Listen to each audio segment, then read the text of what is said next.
Speaker, I may regret it, but I'd like to try to explain to the honourable member for Lethbridge how carbon pricing works and how it is that the average Canadian will likely receive back more than what they've paid in. And that is because carbon pricing applies across the economy, and our largest polluters are not individual Canadians.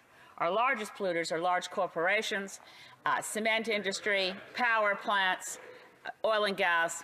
And when the money is returned to Canadians, particularly if it's prorated as the Green Party plan of carbon fee and dividend, particularly those who are low income, particularly students who don't drive a great deal, those Canadians will receive more back than they've put in, and the pricing signal will help Canadians reduce, especially industry, reduce their emissions over time. Well, member for Lethbridge. Mr. Speaker, my answer is short and sweet. There's a huge problem here. So the member just said that large corporations are going to pay in a ton of money.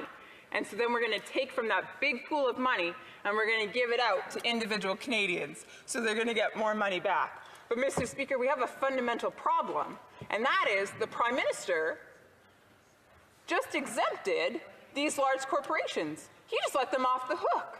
Those who are actually emitting the greatest amount of carbon, the greatest amount of pollution, actually aren't going to pay a dime. They're going to walk away free. So, Mr. Speaker, with all due respect,